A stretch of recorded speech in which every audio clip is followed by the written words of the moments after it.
નમસ્કાર, આપ જોઈ રહ્યા છો કે ન્યૂઝ ને હું છું જય શર્મા। તો નજર કરીએ હેડલાઇન્સ પર।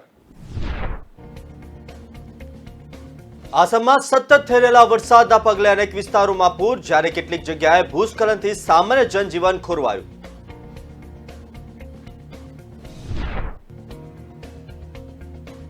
વર્ષ 2019માં દુનિયામાં આશરે 90 લાખ લોકોના મોત, પ્રદૂષણના કારણે દુનિયાભરમાં થતા દર 6ઠા મોત બરાબર। આ નવો રિપોર્ટ પ્રદૂષણ અને આરોગ્ય પર કામ કરતા ધ લાન્સેટ કમિશને તૈયાર કર્યો।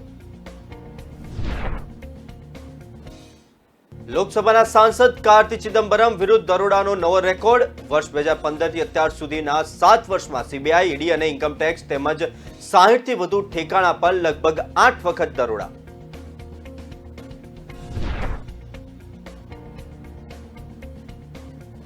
મુલુંડમાં રહેતી એક મહિલાને સંબંધી માટે કેદારનાથથી હેલિકોપ્ટર રાઇડ ઓનલાઈન બુક કરવું પડ્યું ભારે।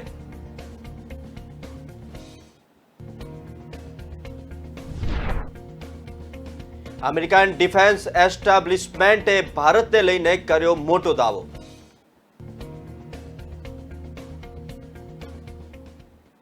નજર કરીએ સમાચાર પર વિસ્તારથી। તો આસામમાં સતત થઈ રહેલા વરસાદને પગલે અનેક વિસ્તારોમાં પૂર આવ્યું છે, જ્યારે કેટલીક જગ્યાએ ભૂસ્ખલનની સામાન્ય જનજીવન ખોરવાઈ ગયું છે। સામાન્ય જનજીવન ખોરવાતા રાજ્યમાં અંદાજે 20 જિલ્લામાં 2 લાખ લોકો અસરગ્રસ્ત થયા છે। આસામ અને પાડોશી રાજ્યો મેઘાલય, અરુણાચલ પ્રદેશમાં પણ કેટલાક દિવસથી સતત વરસાદ થઈ રહ્યો છે। પૂર્વોત્તરમાં વરસાદ સંબંધિત ઘટનાઓમાં 8 લોકોના મોત નીપજ્યા। જે દરમિયાન કાશ્મીરમાં પર્વતીય વિસ્તારોમાં હિમવર્ષા, મેદાની વિસ્તારોમાં ભારે વરસાદથી સ્થિતિ કથળી।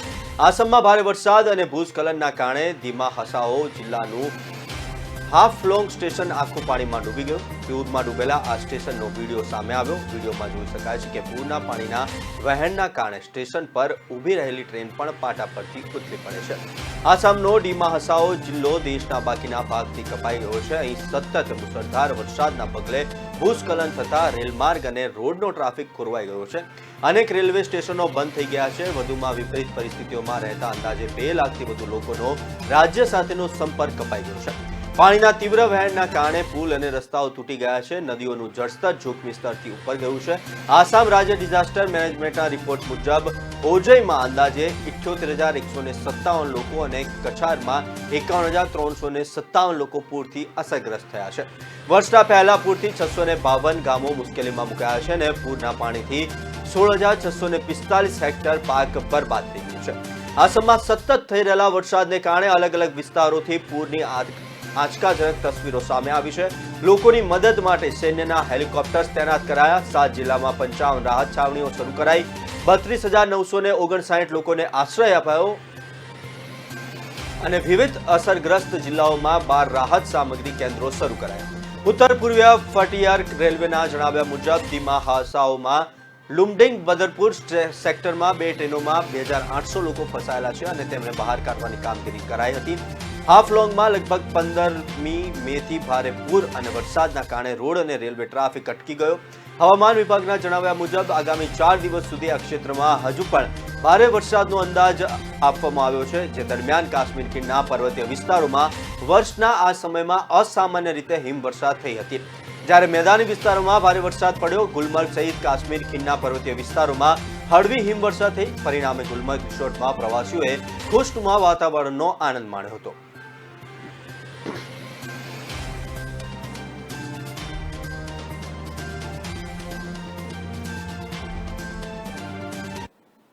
વર્ષ 2019માં દુનિયામાં આશરે 90 લાખ લોકોના મોત પ્રદૂષણના કારણે થયા છે। તે દુનિયાભરમાં થતા દર 6ઠા મોત બરાબર છે। આ નવો રિપોર્ટ પ્રદૂષણ અને આરોગ્ય પર કામ કરતા ધ લાન્સેટ કમિશને તૈયાર કર્યો। તેઓના રિપોર્ટ પ્રમાણે 2019માં પ્રદૂષણના કારણે થયેલા 90 લાખમાંથી 66,77,000 મોત વાયુ પ્રદૂષણના કારણે થયા છે। જળ પ્રદૂષણથી 13,60,000 મોત થયા છે, જ્યારે શીશાથી 9 લાખ મોત થયા છે। આ ઉપરાંત પ્રોફેશનલ સંબંધિત પ્રદૂષણના સંપર્કમાં આવવાથી 8,70,000 મોત થયા છે। વર્ષ 2000માં રાસાયણિક પ્રદૂષણથી આશરે 90,000 મોત થયા છે, તો 2015માં તેનાથી 17 લાખ મોત થયા છે। 2019માં આવા મોતની સંખ્યા 18 લાખ રહી। વાતાવરણના પ્રદૂષણથી મોતનો આંકડો 2019માં 45 લાખે પહોંચ્યો, જ્યારે 2015માં આંકડો 42 લાખ હતો. આધુનિક પ્રદૂષિત તત્વોના કારણે છેલ્લા 2 દશકામાં મોતનો આંકડો 66% વધ્યો છે. વર્ષ 2000માં તેના કારણે આશરે 38 લાખના મોત થયા. બીજી તરફ 2019માં તેના કારણે 63 લાખ લોકો મરી ગયા છે. આ રિપોર્ટના લેખક રિચર્ડ ફુલરે કહ્યું કે પ્રદૂષણ નિયંત્રણના વૈશ્વિક પ્રયાસ સફળ નથી થયા. પ્રદૂષણના કારણે થતા મોતને પગલે 2019માં આશરે 356 લાખ કરોડનું નુકસાન થયું. આ વૈશ્વિક આર્થિક ઉત્પાદનના 6.2% બરાબર છે. પ્રદૂષણ સંબંધિત 92% મોત અને પ્રદૂષણના કારણે થતા નુકસાનનો સૌથી વધુ ભાર ઓછી અને મધ્યમ આવકવાળા દેશો પર પડી રહ્યો છે.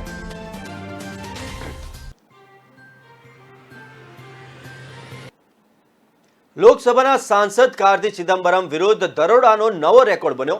વર્ષ 2015થી અત્યાર સુધીના 7 વર્ષમાં સીબીઆઈ, ઈડી અને ઇન્કમટેક્સ તેમના 60થી વધુ ઠેકાણા પર લગભગ 8 વખત દરોડા પાડી ચૂક્યું છે. પૂર્વ નાણામંત્રી પી ચિદમ્બરમના પરિવારની વાત કરીએ તો અત્યાર સુધી 8 કેસમાં તેમના નામ સામે આવી ચૂક્યા છે.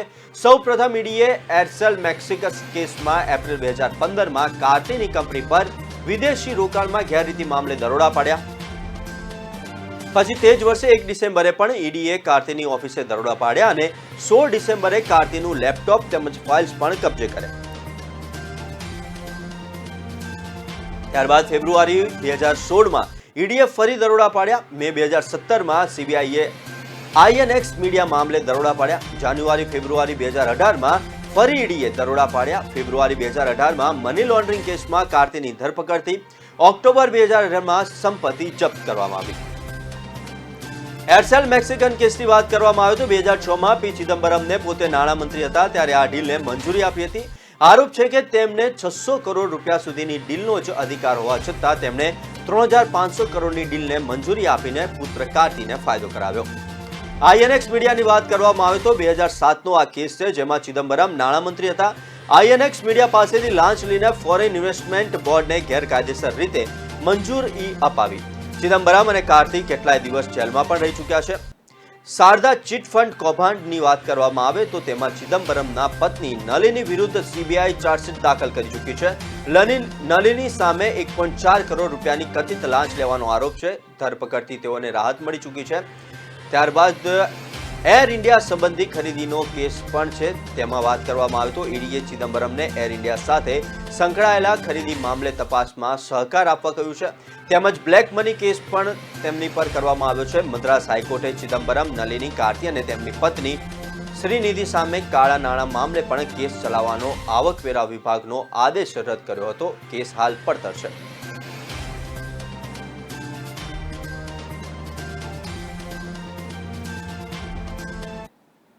મુલુંડમાં રહેતી એક મહિલાને તેમના સંબંધી માટે કેદારનાથની હેલિકોપ્ટર રાઇડ ખૂબ જ મોંઘી પડી છે. આ હેલિકોપ્ટર રાઇડ માટે ઓનલાઈન બુકિંગ કરવું તેમને ભારે પડ્યું છે. સાયબર ફ્રોડસ્ટરે છેતરપિંડી યાત્રી મહિલાના 2.87 લાખ રૂપિયા પડાવી લીધા છે. આ ઘટના બાદ મહિલાએ મુલુંડ પોલીસ સ્ટેશનમાં ફરિયાદ કરતા પોલીસે એફઆઈઆર નોંધી વધુ તપાસ શરૂ કરી.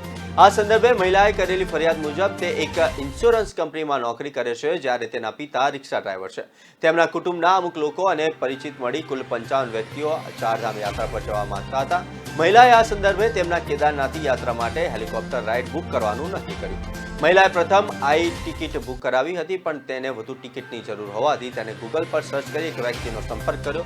જો કે આ વ્યક્તિ સાયબર ફ્રોડસ્ટર હતો અને તેણે મહિલાને કન્ફર્મ ઓનલાઈન બુકિંગ કરી આપવાની ખાતરી આપી. તેણે મહિલાને તેના વોટ્સએપ નંબર પર વધુ વિગતો મોકલવાનું જણાવ્યું. મહિલાએ વોટ્સએપ પર વધુ વિગતો મોકલી.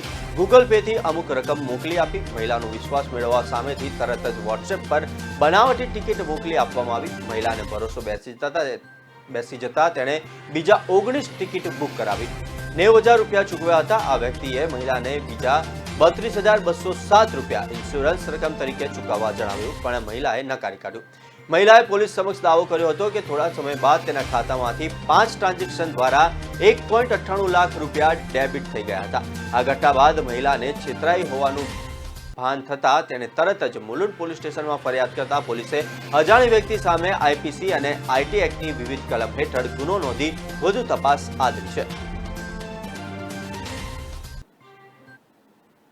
અમેરિકન ડિફેન્સ એસ્ટાબ્લિશમેન્ટે ભારતને લઈને મોટો દાવો કર્યો છે. પેન્ટાગોનના એક વરિષ્ઠ ગુપ્તચર અધિકારીએ અમેરિકી ધારાશાસ્ત્રીઓને જણાવ્યું છે કે ભારત રશિયા પાસેથી ખરીદવામાં આવેલી S-400 મિસાઇલ્સ ડિફેન્સ સિસ્ટમ જૂન 2022 સુધીમાં એટલે કે આવતા મહિને તૈનાત કરવા માંગે છે, જેથી તેને પાકિસ્તાન અને ચીનના કોઈપણ ખતરાનો સામનો કરી શકાય.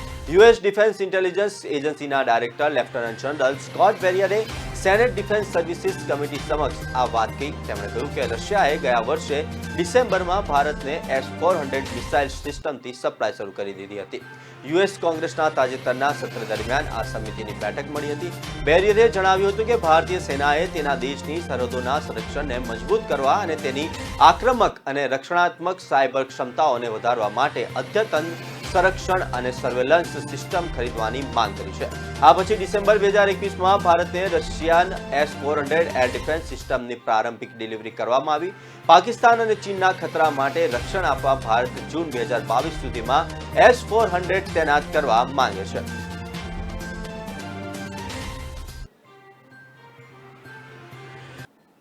હાલ સમય થયો છે એક વિરામનો. લઈશું એક વિરામ.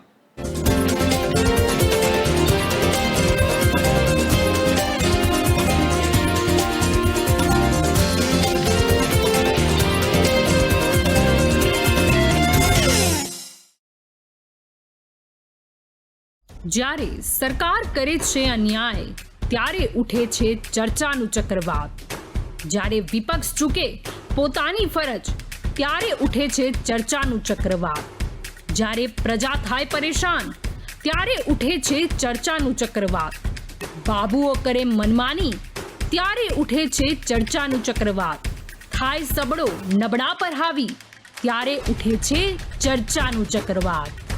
કે ન્યૂઝ બનશે અવાજ જ્યારે પણ ઉઠશે ચર્ચાનું ચક્રવાત.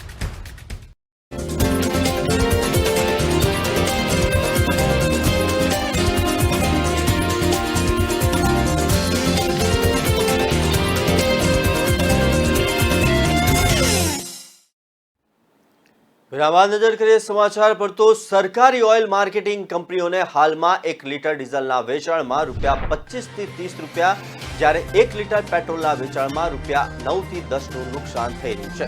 છેલ્લા કેટલાય દિવસોથી ડીઝલ અને પેટ્રોલના ભાવ નહીં વધવાથી લોકોને રાહત મળી છે. જોકે આ રાહત વચ્ચે દિવસ સુધી મળશે નહીં. રિટેલ અને જથ્થાબંધ ફુગાવામાં વધારા પછી હવે ડીઝલ પેટ્રોલ સામાન્ય લોકોના ખિસ્સા ખાલી કરશે. સૂત્રોના જણાવ્યા અનુસાર ટૂંક જ સમયમાં પેટ્રોલ અને ડીઝલના ભાવ વધવાના છે. આ વખતે પેટ્રોલ કરતાં ડીઝલના ભાવ વધારે વધવાની શક્યતાઓ છે. જોકે અગાઉની જેમ આ વખતે પણ પેટ્રોલ અને ડીઝલના ભાવ એકસાથે વધારવાને બદલે તબક્કાવાર રીતે વધારવામાં આવશે. જોકે આ વખતે ફેરફાર એટલો રહેશે કે ડીઝલના ભાવ પેટ્રોલની સરખામણીમાં વધારે વધશે. આને પાછળનું કારણ એ છે કે ઓઇલ માર્કેટિંગ કંપનીઓએ ડીઝલના વેચાણમાં વધારે નુકસાન થઈ રહ્યું છે. સૂત્રોના જણાવ્યા અનુસાર ડીઝલના ભાવમાં ₹3 થી ₹4, જ્યારે પેટ્રોલના ભાવમાં ₹2 થી ₹3નો વધારો થવાની શક્યતા છે. સૂત્રોના જણાવ્યા અનુસાર હાલમાં સરકારી ઓઇલ માર્કેટિંગ કંપનીઓને 1 લીટર ડીઝલના વેચાણમાં ₹25 થી ₹30 અને 1 લીટર પેટ્રોલના વેચાણમાં ₹9 થી ₹10નું નુકસાન થઈ રહ્યું છે. 22 માર્ચથી 6 એપ્રિલ દરમિયાન ડીઝલ અને પેટ્રોલના ભાવ 14 વખત વધારવામાં આવ્યા હતા. ત્યારબાદથી એટલે કે 40 દિવસથી પેટ્રોલ અને ડીઝલના ભાવ વધારવામાં આવ્યા નથી. ભારત ક્રૂડ ઓઇલનો બીજો સૌથી મોટો આયાતકાર છે. પેટ્રોલિયમ પ્લાનિંગ એન્ડ એનાલિસિસ સેલના આંકડા અનુસાર નાણાકીય વર્ષ 2021-22માં ભારતને ક્રૂડ ઓઇલ ખરીદવા પાછળ $119.2 અબજનો ખર્ચ થયો હતો. આ અગાઉ 2020-21માં ભારતનું ક્રૂડ ઓઇલનું આયાત બિલ $65.2 અબજ રહ્યું છે.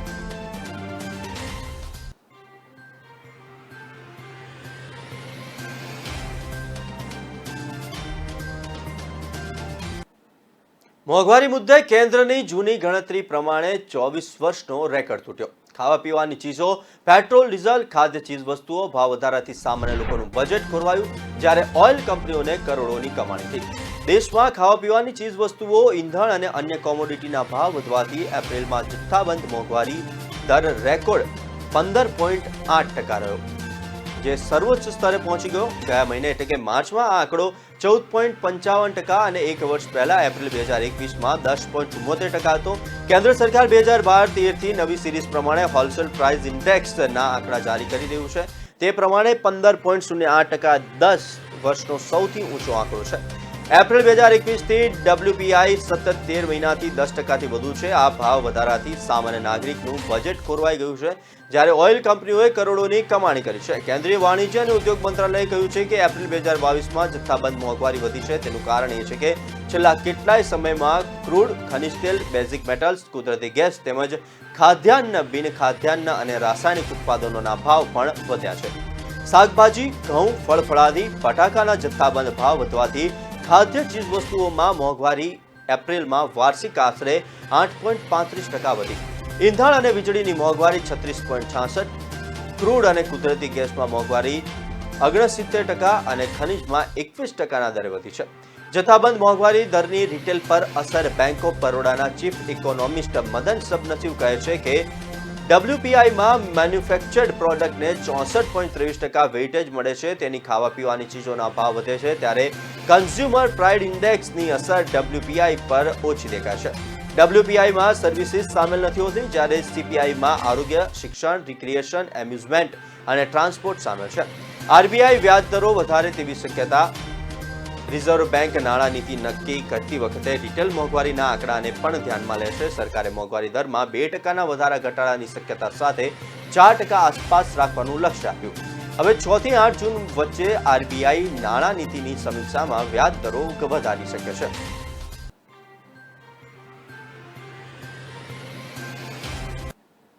કોંગ્રેસમાં એક સમયે કોળી સમાજના નેતા, ભાજપના પૂર્વ મંત્રી અને હાલના ધારાસભ્ય કુંવરજી બાવળિયાની આગામી વિધાનસભાની ચૂંટણીની ટિકિટ કાપવાનો તખતો તૈયાર થઈ ગયો છે.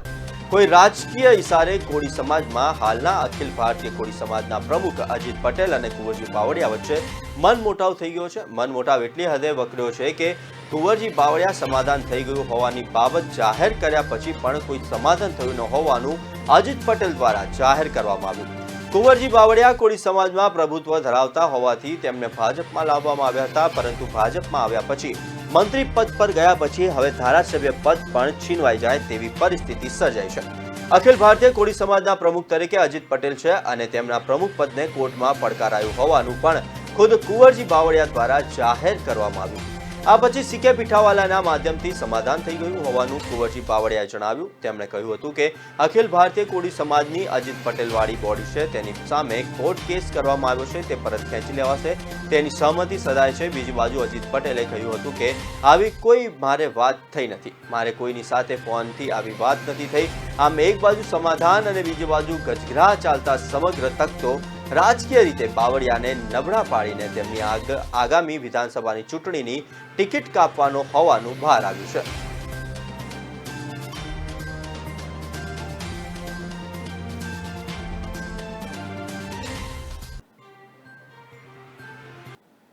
ઉત્તર પૂર્વના ગરમ પવનોને કારણે એપ્રિલથી રાજ્યમાં હીટવેવ ફરી વળતા અમદાવાદમાં ગરમીનો પારો 42 થી 45 ડિગ્રીની આસપાસ પહોંચ્યો.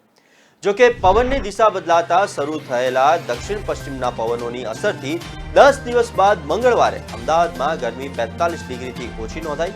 આગામી 24 કલાકમાં ગરમી ફરી 2-3 ડિગ્રી વધવાની વકી છે, જ્યારે રાજ્યમાં 22 મે પછી પ્રી મોન્સૂન એક્ટિવિટી શરૂ થશે અને 8 જૂન બાદ રાજ્યમાં ચોમાસું બેસવાની શક્યતા છે, એવું હવામાન નિષ્ણાંતો જણાવી રહ્યા છે. હવામાન વિભાગના આંકડા મુજબ છેલ્લા 16 દિવસમાં અમદાવાદમાં 42 થી 45 ડિગ્રી ગરમી નોંધાઈ છે, પરંતુ દિવસે દક્ષિણ પશ્ચિમના પવનોની અસરથી મંગળવારે અમદાવાદમાં ગરમી 41.6 ડિગ્રી અને લઘુત્તમ તાપમાન 27.2 ડિગ્રી નોંધાયું, જ્યારે સાંજે 6 વાગ્યા બાદ પ્રતિ કલાક 20 કિલોમીટરની ઝડપે પવનો સાથે ધૂળની ડમરી ઉડતા વાતાવરણ ધૂંધળું બન્યું. ગુરુવાર અને શુક્રવારે ગરમી 2 ડિગ્રી જેટલી વધી અને તાપમાન 42 થી 43 ડિગ્રીની આસપાસ થયું. દક્ષિણ પશ્ચિમના પવનોની અસરથી રાજ્યના મોટાભાગના શહેરોમાં ગરમી ઘટતા લોકોને રાહતનો શ્વાસ લીધો. રાજકોટ અને સુરેન્દ્રનગરને બાદ કરતા અન્ય શહેરોમાં ગરમી 42 ડિગ્રીથી નીચે નોંધાઈ. સમગ્ર રાજ્યમાં સુરેન્દ્રનગરમાં સૌથી વધુ 42.3 ગરમી નોંધાઈ. આગામી દિવસોમાં અમદાવાદ, ગાંધીનગર, સૌરાષ્ટ્ર અને કચ્છના અમુક વિસ્તારોમાં હીટવેવ ફરી વળવાની વકી પણ હવામાન વિભાગે વ્યક્ત કરી છે. 24 એપ્રિલ બાદ અમદાવાદમાં ગરમીનો પારો 42 ડિગ્રીથી નીચે નોંધાતા શહેરવાસીઓને રાહત.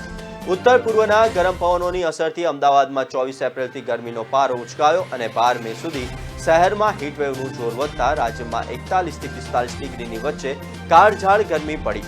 પરંતુ 14 મેથી પવનની દિશા બદલાતા ગરમીનો પારો ગગડીને ક્રમશઃ 43 થી 41 ડિગ્રીએ પહોંચ્યો. શહેરમાં ગત 7 મેના રોજ ગરમીનો પારો 41.3 ડિગ્રી નોંધાયો. ત્યારબાદ 17 મે મંગળવારના રોજ અમદાવાદનું મહત્તમ તાપમાન 42 ડિગ્રી નોંધાયું.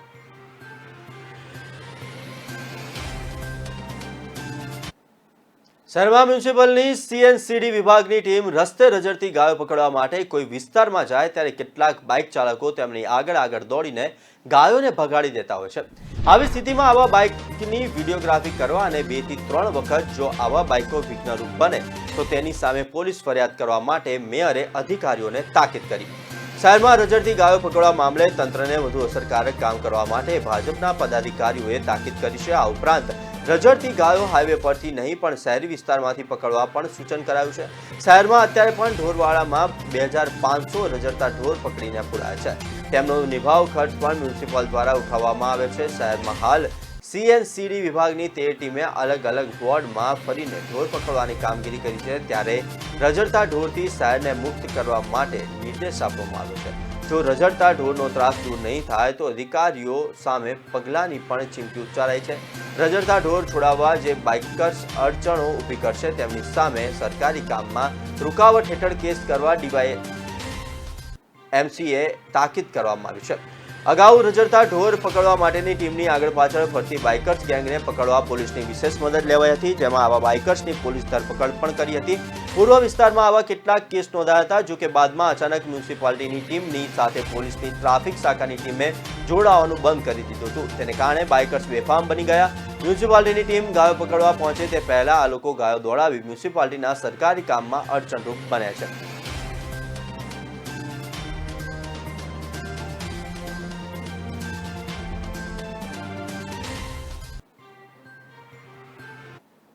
સમય થયો છે એક નાનકડા વિરામનો. લઈશું એક વિરામ.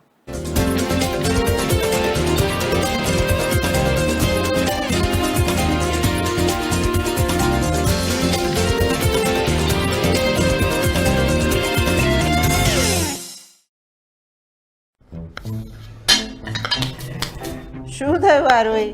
અરે મમ્મી, આ બા જેવા ઢોકળા બનાવવા ગઈ પણ ખબર નહીં કઈ અલગ જ બની ગયું છે. આટલા સરસ તો દેખાય છે. હા, પણ ટેસ્ટ એ નથી. હળદર કેટલી ચપટી નાખી? 2. અને મરચું? 2 જ. તો પછી બસ એ જ ખૂટે છે. એ જ એટલે અંકુર ઓઇલ. એક્ઝેક્ટ બા જેવા બન્યા છે. હા, સરસ. અંકુર ઓઇલ, એ જ અતૂટ બંધન. શિવમ ગુગળ ધૂપ કપ જે ઘરમાંથી નેગેટિવિટી દૂર કરે, મચ્છર જીવ જીવાત દૂર કરે અને ઘરનું વાતાવરણ કરે શુદ્ધ. તો આજે જ લઈ આવો શિવમ ગુગળ ધૂપ કપ.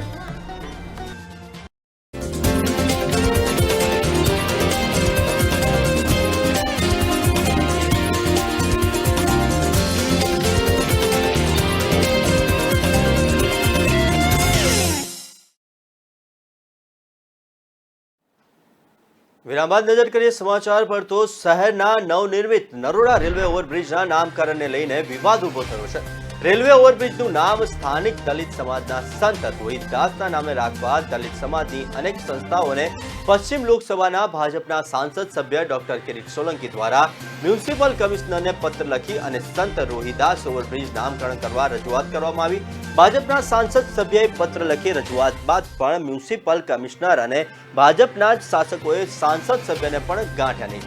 સ્ટેન્ડિંગ કમિટીમાં તાકીદના કામોમાં સરદારનગર વોર્ડના કોર્પોરેટર કંચનબેન પંજવાણીની દરખાસ્તને ધ્યાને રાખી નરોડા રેલવે ઓવરબ્રિજનું કામ સદગુરુ સ્વામી ટેઉરામજી મહારાજ રેલવે ઓવરબ્રિજ રાખવા મંજૂરી આપવામાં આવી. આગામી દિવસોમાં દલિત સમાજ દ્વારા આ મામલે વિરોધ પણ નોંધવામાં આવશે. પશ્ચિમ લોકસભાના સાંસદ ડોક્ટર કિરીટ સોલંકીએ જણાવ્યું હતું કે નરોડા રેલવે ઓવરબ્રિજના રોહિદાસ ઓવરબ્રિજ નામકરણ કરવા અંગેના પત્રનો મ્યુનિસિપલ કમિશનર કે કોર્પોરેશન તરફથી પ્રત્યુત્તર આપવામાં આવ્યો હોય તેવું લાગતું નથી. છતાં પણ મારે જોવું પડશે. હું અત્યારે દિલ્હી છું અને વ્યસ્ત હતો, તેના કારણે મારા ધ્યાનમાં નથી. સરદારનગર વોર્ડમાં ભાજપના મહિલા કોર્પોરેટર કંચન પંજવાણીએ જણાવ્યું હતું કે નરોડા રેલવે ઓવરબ્રિજનું નામકરણ સદગુરુ સ્વામી ટેઉરામજી મહારાજ રાખવા માટે અમારા ધારાસભ્ય બલરામ થાવાણી અને મેં પણ રજૂઆત કરી હતી અને ગત ગુરુવારે મળેલી સ્ટેન્ડિંગ કમિટીમાં તાકીદના કામમાં ઠરાવ મંજૂર કરવામાં આવ્યો. બહુજન સંઘર્ષ સમિતિના પ્રમુખ કિરીટભાઈ મકવાણાએ જણાવ્યું કે છેલ્લા 50 વર્ષથી અમે નરોડા રેલવે ઓવરબ્રિજની નજીક રહીએ છીએ. 50 થી 60% જેટલી બે પેઢીથી દલિત સમાજની વસ્તી નરોડામાં છે. સ્થાનિક લોકો અને દલિત સમાજની માંગણી હતી કે નરોડા રેલવે ઓવરબ્રિજનું નામકરણ સંત રોહિતદાસ બ્રિજ રાખવામાં આવે. એના માટે અમે છેલ્લા 1 વર્ષથી મ્યુનિસિપલ કમિશનર, મેયર, સાંસદ સભ્ય અને મુખ્યમંત્રી સુધી રજૂઆત કરી. જોકે 3 દિવસ પહેલા અમને જાણવા મળ્યું હતું કે કોર્પોરેશનમાં સ્ટેન્ડિંગ કમિટીમાં સરદારનગર વોર્ડના કોર્પોરેટર કંચન પંજવાણીના દરખાસ્તની સાથે આ બ્રિજનું નામકરણ બીજું રાખવામાં આવ્યું છે. આ અમારા સંતનું અપમાન છે, જે ચલાવી લેવાશે નહીં. આગામી દિવસોમાં તેનો વિરોધ યથાવત રહેશે.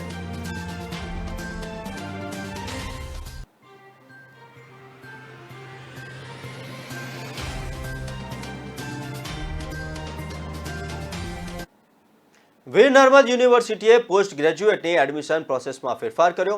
યુનિવર્સિટી CGPCMને ધ્યાને રાખી મેરિટ લિસ્ટ બનાવશે અને વિદ્યાર્થીઓને એડમિશન આપશે. યુનિવર્સિટીએ અંડર ગ્રેજ્યુએટના છેલ્લા સેમનું પરિણામ ગણતરીમાં લીધા વિના મેરિટ તૈયાર કરી એડમિશન આપવા નિર્ણય કર્યો હતો, પરંતુ આચાર્યો અને સિન્ડિકેટ સભ્યોનો વિરોધ જોતા નિર્ણયમાં ફેરફાર કરવાની ફરજ પડી. હવે એડમિશન પ્રોસેસ CGPA મુજબનું મેરિટ બનાવી એડમિશન આપશે. જે વિદ્યાર્થીએ સફળતાપૂર્વક પ્રોસેસિંગ ફી સહિત ઓનલાઈન ફોર્મ સબમિટ કર્યા છે, એવા તમામ વિદ્યાર્થીઓએ પણ શૈક્ષણિક વર્ષ 2021-22ના દ્વિતીય સત્રને અંતે લેવાયેલા અંતિમ સેમની પરીક્ષાનું પરિણામની વિગત અપલોડ કરવાની રહેશે. પરિણામ જાહેર થયાને 7 દિવસમાં લોગિન આઈડી તથા પાસવર્ડથી લોગિન કરી એડમિશન ડેશબોર્ડમાંથી CGPAની વિગત ઓનલાઈન ફોર્મમાં આપવાની રહેશે. માર્કશીટ ઇન્ટરનેટ પરથી ડાઉનલોડ કરી અપલોડ કરવાની રહેશે. જે વિદ્યાર્થીએ હજુ સુધી ઓનલાઈન પ્રવેશ ફોર્મ ભર્યા નથી તેવા વિદ્યાર્થીઓ પણ વર્ષ 2021-22ના દ્વિતીય સત્રને અંતે લેવાયેલા અંતિમ સેમની પરીક્ષાનું પરિણામ જાહેર થયાના 7 દિવસમાં ફોર્મ ભરી શકાશે.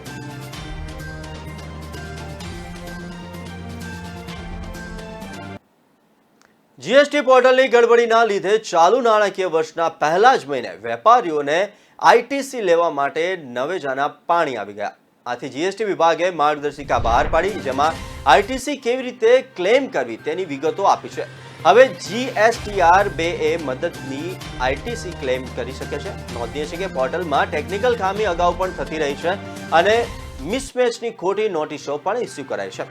ITC ક્લેમ કરવાની રીત સતત બદલાતી રહી છે. 5 વર્ષ અગાઉ GSTની શરૂઆત થઈ ત્યારે સરકાર દ્વારા GSTR 2A લાવવામાં આવ્યો. ત્યારબાદ GSTR 2ની લાવવામાં આવ્યો ત્યારે નિયમ એવો આવ્યો કે જેટલી ITC 2Bમાં દેખાશે તેટલી જ ITC ક્લેમ કરી શકાશે.